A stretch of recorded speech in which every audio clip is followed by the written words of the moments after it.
Hello, everyone, and welcome back to the GSMC Fantasy Sports Podcast, brought to you, as always, by the GSMC Sports Network. Hope you guys enjoyed that first segment. I'm really looking forward to all these quarterfinals in the European Championships. But coming up next, we have a very special, surprising, shocking segment for you guys. And if you're taking the hint, it certainly has a July 4th flavor, July 4th theme to it. And without further ado, I'm going to present it to you guys for the first time ever on the GSMC Fantasy Sports Podcast. We are going to be talking about one of the most watched spectacles in American quote-unquote sports. That could also be a hint. We are going to be discussing the Nathan's Hot Dog Eating Contest betting odds. Now, you're probably thinking I'm crazy for this, but I really think this could be a very interesting segment to talk about, especially in the absence of the legendary Joey Chestnut. We all know that Joey Chestnut is someone who is a legend of hot dog eating in terms of eating as a whole. He really has vaulted professional eating into the stratosphere, gave it the publicity and attention it deserves, and now he's gone from the competition, signing, ironically, with an impossible brand of hot dog, a plant-based hot dog company, thus by disqualifying him from this year's competition. So now I thought it would be interesting to see who will step up in his place and become the undisputed hot dog eating king. Without further ado, let's jump right into these gastronomically appealing candidates. Oh my god, I can't believe I'm doing this. Now, there certainly are a number of contenders, but there are four guys who, when I looked at the betting odds for this competition, really stood out to me in terms of their hot dog eating capabilities and other eating prowess and records they have in the world. So without further ado, let's jump right into them. At minus 150, the guy seen as the favorite for this competition this year, the Australian James Webb. Last year, he came in third, far behind Joey Chestnut, nonetheless, at 47 hot dogs and buns. Make of that what you will. It's a pretty impressive feat to consider, but he definitely wasn't in Joey Chestnut's caliber. And this year, however, it's going to look very different. You might have to eat as many hot dogs as the great Joey Chestnut to win this competition. So James Webb, if he even gets into the 50s range in terms of hot dogs eaten, should be fine to be in the top 3 to 5, so to speak, if not winning the whole thing. If it makes you feel any better betting for him, if you do choose to bet on such a weird competition, he does hold the record in donuts and donuts holes. So make of that what you will. I know this is just a very weird thing to compare when we're looking at eating in terms of what it is, and when you're looking at sports so different like football, soccer. So I'm really trying to help you make a justified decision should you choose to bet on this, but it is kind of ridiculous. But James Webb is seen as the favorite. Can he vault from third to first in this year's competition?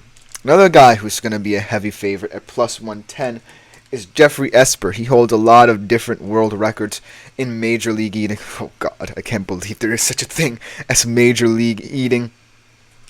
He holds the world records, though, in Spam, chicken wings in 12 minutes. There are timed events in this world of competitive eating, so that could stand for something. I know that this is a very fast-paced competition. I do believe that the contest overall is in 10 minutes, so speed matters.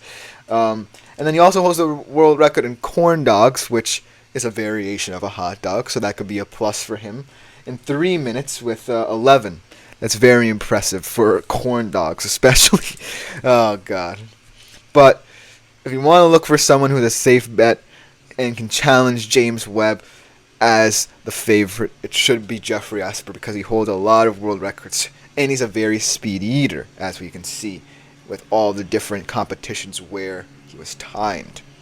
But overall, these next two guys really intrigue me because they actually are or look like athletes. At plus 1600, these two guys are more dark horse candidates for this competition.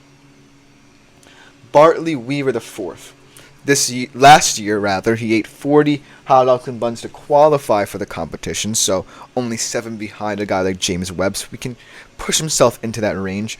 But another interesting fun fact about him is he's a mascot for the Tennessee Titans. He is a physical specimen. But in terms of competitive eating, that also could be a detriment because it's not all about bulk. It's more about how you train yourself to digest that amount of food. And so that's why I don't necessarily believe that Bartley Weaver IV can truly compete to win the entire thing. But I think he's a very interesting contender due to the fact that for someone of his size and strength, he can stomach that many hot dogs at one time in one sitting.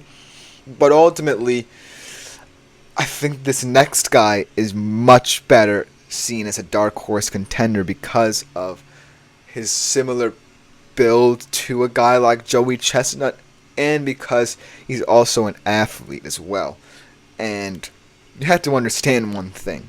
When you're training for something like this event, you kind of have to train like you are a professional athlete. I know that sounds a little weird and crazy, but in this world where you're eating and digesting food at a tremendously fast rate, you really have to train your body to be prepared for that because you don't want to get up there and upchuck the contents of what you're eating all over the table and make yourself look like a fool, a bigger fool than you already are for competing at a competition like this. But you have to think about it too, from these guys' perspective. They really, truly believe this is a serious sport that they're playing. They don't think this is a joke, a spectacle to be viewed once every blue moon, once every July 4th. They compete year-round. As you see, there's not just world records for hot dogs. There's world records for various kinds of foods.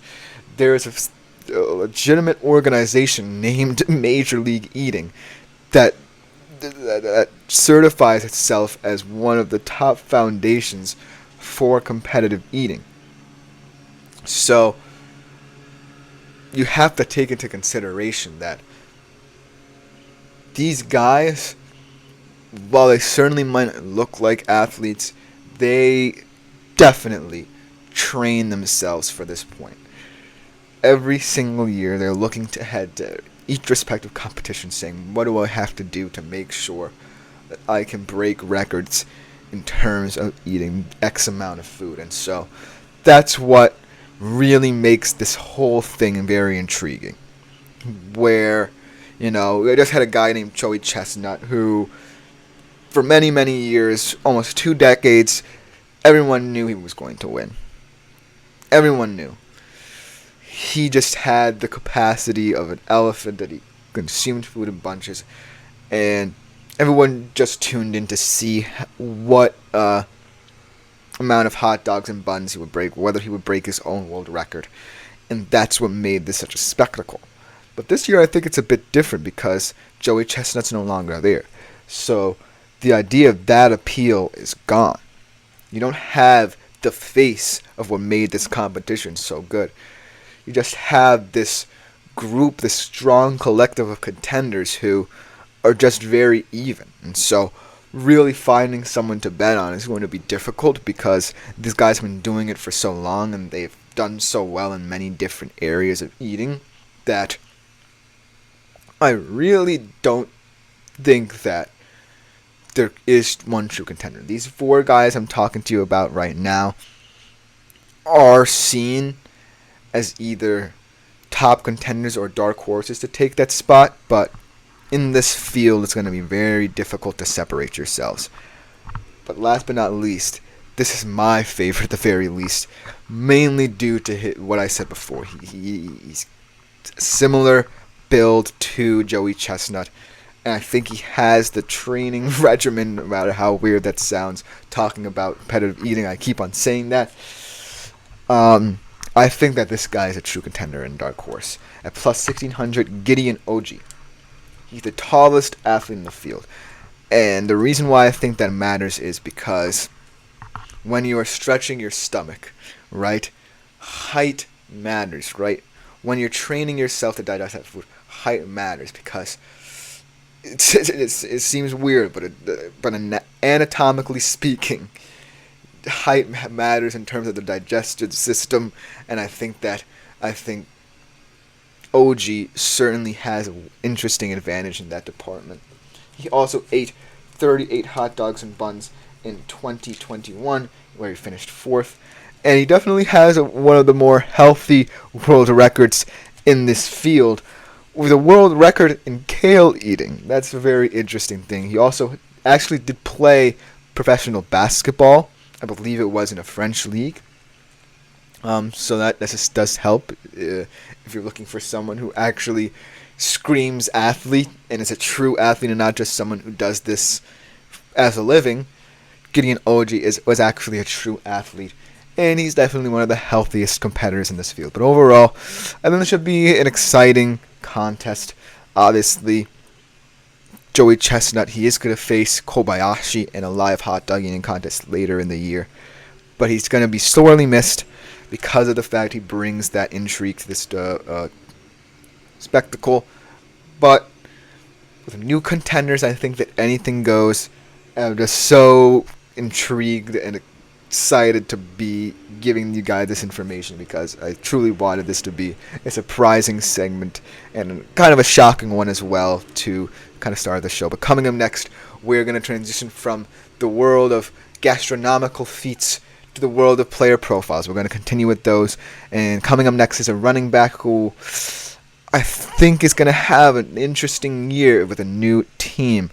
Find out who it is after the break. Coming up next on the GSMC Fantasy Sports Podcast. Looking for your daily fix of sports talk without having to pay